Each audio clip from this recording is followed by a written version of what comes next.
essa informação aqui está meio que justificando o porquê que o pai de santo que fez o trisal usou o nome da espiritualidade de Tata Mulambo e Zé Pilintra para poder fazer com que a menina abortasse, o que também não se justifica.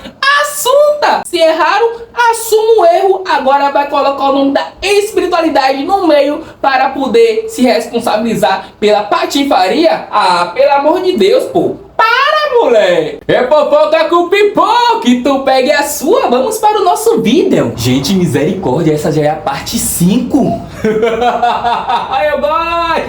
Eu gosto. Essa moça que tirou a criança, ela está lá no terreiro há cerca de 6 anos. Essa relação começou há 3 anos, mais ou menos até então. Segundo a minha sobrinha, que era próxima dessa menina, o contrário do que sua informante disse, ninguém desconfiava de nada. E se você visse a foto da menina, entenderia o porquê ninguém desconfiava. Eu não entendi não. Só que eles se envolveram e ele acabou gostando de ficar com ela apenas por paco.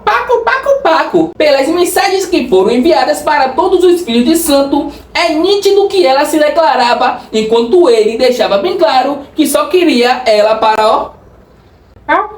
Espia! Em determinado momento, ela sugeriu um trisal. Disse que até perguntaria para Zé Pilintra se poderia, mas apenas com outros homens, porque não queria que o pai de santo dela com outras mulheres. Por ciúmes, isso tudo está nas mensagens que foram enviadas para minha sobrinha e para outros filhos do barracão. Depois então que esse trisal aconteceu, esse pai de santo ele passou a usar o nome das entidades, que é Zé Pilintra e Tata Mulambo, para ter certeza que ela iria cumprir o que havia prometido, que era interromper a gravidez. Em uma tentativa de interromper a gravidez, eles tentaram uma vez na casa dele, que fica no quintal desse mesmo barracão. Eles tentaram com uma mulher que ela trouxe de longe, que essa mulher era cara. Isso também está nas mensagens, inclusive com os valores. Assunto! Ela se comprometeu a pagar pelo próprio celular dela para não deixar provas contra ele no celular dele. Mas nada dessa tentativa aconteceu, porque a mulher responsável pelo procedimento não conseguiu realizá-lo. Logo após isso, ela pediu dinheiro para comprar um remédio conhecido por muitas mulheres. Eu sou uma mulher, sei que muitas sabem qual é.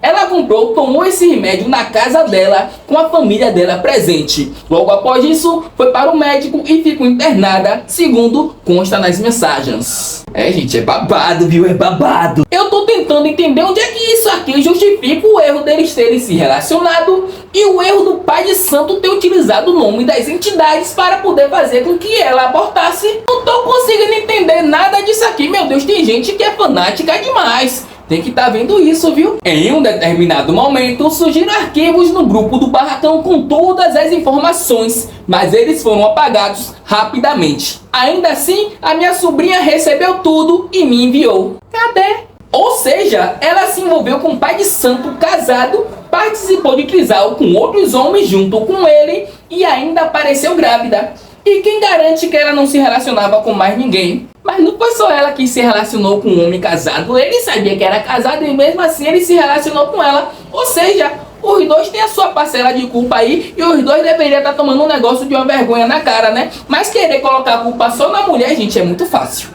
Eu falo mesmo. E outra, essa relação já existia há mais de 3 anos. Há mais de 3 anos. Não foi uma coisa que aconteceu 1 ou 2 vezes, não, gente. Foram 3 anos. Viu? E por que o pai de santo ficou tão desesperado para poder fazer a menina abortar, dizendo que não queria mais um filho, que o filho não ia ser dele se ela tivesse o filho, que o filho não ia ser pai? Se ele sabia que não era dele, se ele não tinha culpa de nada, por que ele ficou desesperado querendo fazer a menina tirar a criança? Ah, gente, pô, na moral, vocês parecem que usam um negócio de uma venda nos olhos também. Pelo amor de Deus, pô. O de Oxalá.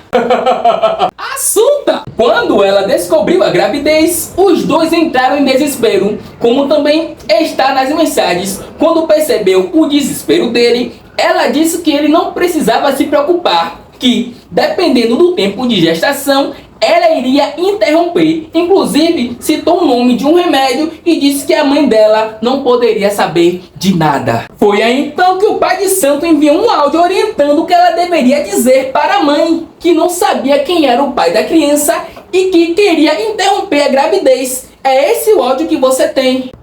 Eu já estou tentando entender porque... Ah, meu Deus. Gente, pera ainda, rapidinho aqui. É sério que isso mesmo justifica o erro? Pelo amor de Deus, eu tô vivendo em um mundo enganado então. Eu tô sendo enganado o tempo todo, porque isso justifica o erro, é? O outro áudio é o desespero dele, com medo de que ela voltasse atrás na decisão de interromper a gravidez. Ele chegou a usar novamente o argumento de ter ouvido das entidades para tentar garantir que ela seguiria com a decisão de interromper a gravidez. Mas aí tudo bem, isso pode, né? Ok. Com tudo isso, alguns filhos de santo ficaram com raiva dessa menina por ela ter exposto tudo, enquanto outros concordaram com ela por ela ter desmascarado o pai de santo que pregava uma coisa e fazia outra. Eu sou muito enganado, eu sou muito otário mesmo. Só que pelo visto, alguns conteúdos que chegaram até você foram distorcidos. Te mandaram apenas partes envolvendo ele com frases criadas e fora de contexto. Áudio dele? Print? Me explica, Defensoria Pública.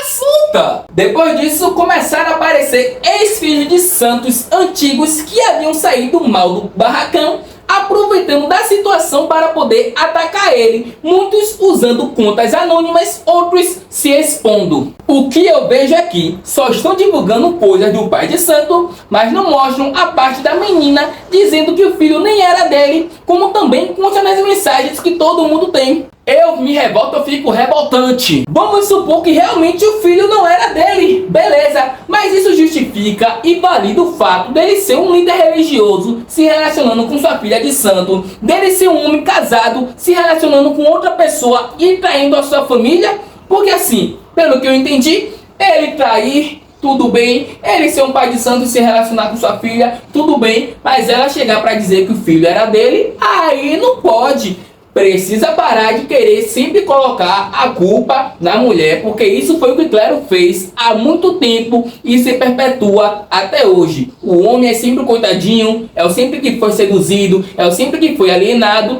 e o demônio são as mulheres. Olha, eu tô me cansando desse caso, viu? Eu tô me estressando, pelo amor de... Ai. Se você mostrasse o erro dos dois, poderia até ser alguém de dentro revoltado, porque não teria medo de expor tudo. Afinal, de qualquer forma, já seria um escândalo. Enfim, o pai de santo não respondeu a minha sobrinha que tentou contato com ele. Ele também não respondeu outros filhos de santo. Talvez esteja com medo, com vergonha. Eu não desejo o mal dele, quero que ele aprenda e procure ajuda nos próprios santos, porque, pelo que ele sempre dizia no barracão, tinha mais de 15 anos de casa aberta e nunca tinha acontecido nada de errado com ele, mas dessa vez aconteceu. Bom, está aí toda a verdade, agora pegue e faça um vídeo justo. Beleza! E a gente também recebeu esse print aqui que o editor vai colocar agora na tela para a gente. Amigo, a fofoca que rola aqui no bairro onde ele morava é que na juventude, quando estava abrindo o barracão dele, foi que descobriram que ele tinha se envolvido com uma filha de santo e todo mundo descobriu. Por isso, ele saiu corrido para Nova Iguaçu. Eu fiquei desacreditada. Isso tudo é verídico, o que você disse que te mandaram. Não aceitava qualquer pessoa porque dizia que não aceitava sem vergonhice e safadeza. E o próprio não seguia as próprias regras. Já ouvi o Zé Pilintra dizer que jogava ronda com os caras. E quando ele ganhava em troca... Não, isso aqui é muito pesado, não vou falar isso não, gente. Desculpa. Pode até postar se quiser, mas gostaria que respeitasse a minha privacidade e não postasse nem o meu nome e nem a minha foto. Sou eu que tô dizendo não, pô. Assunta! Aqui ninguém tá defendendo ela ou defendendo ele. O que a gente quer entender é o que é que isso justifica o que ela fez ou o que ele fez. Porque pelo que dá pra entender, estão tentando colocar a culpa toda nela por ser uma mulher e ele sair ileso da situação, bonitinho, o pai de santo, o seduzido. Ah, mas que ela fazia trisal com ele e se relacionava com outros homens. E o que garante que ele também não se relacionava com outras mulheres? Essa pode até ser toda a verdade, mas não justifica nada e não cobre o erro de ninguém. O que a gente não pode é querer sempre estar colocando a culpa na mulher. E outra, pelo visto ela é solteira, ela pode se relacionar com quem ela quiser, menos com o pai de santo. O pai de santo não, o pai de santo, pelo amor. Assunta! Mas como eu disse, a gente tem que parar de querer colocar a culpa sempre na mulher. Eu agradeço pelo argumento, agradeço imensamente pela contribuição, mas isso não justifica o erro de ninguém e os dois aí têm a sua parcela de culpa. É isso, gente. Parte 5, eu espero que seja a final, meu Deus!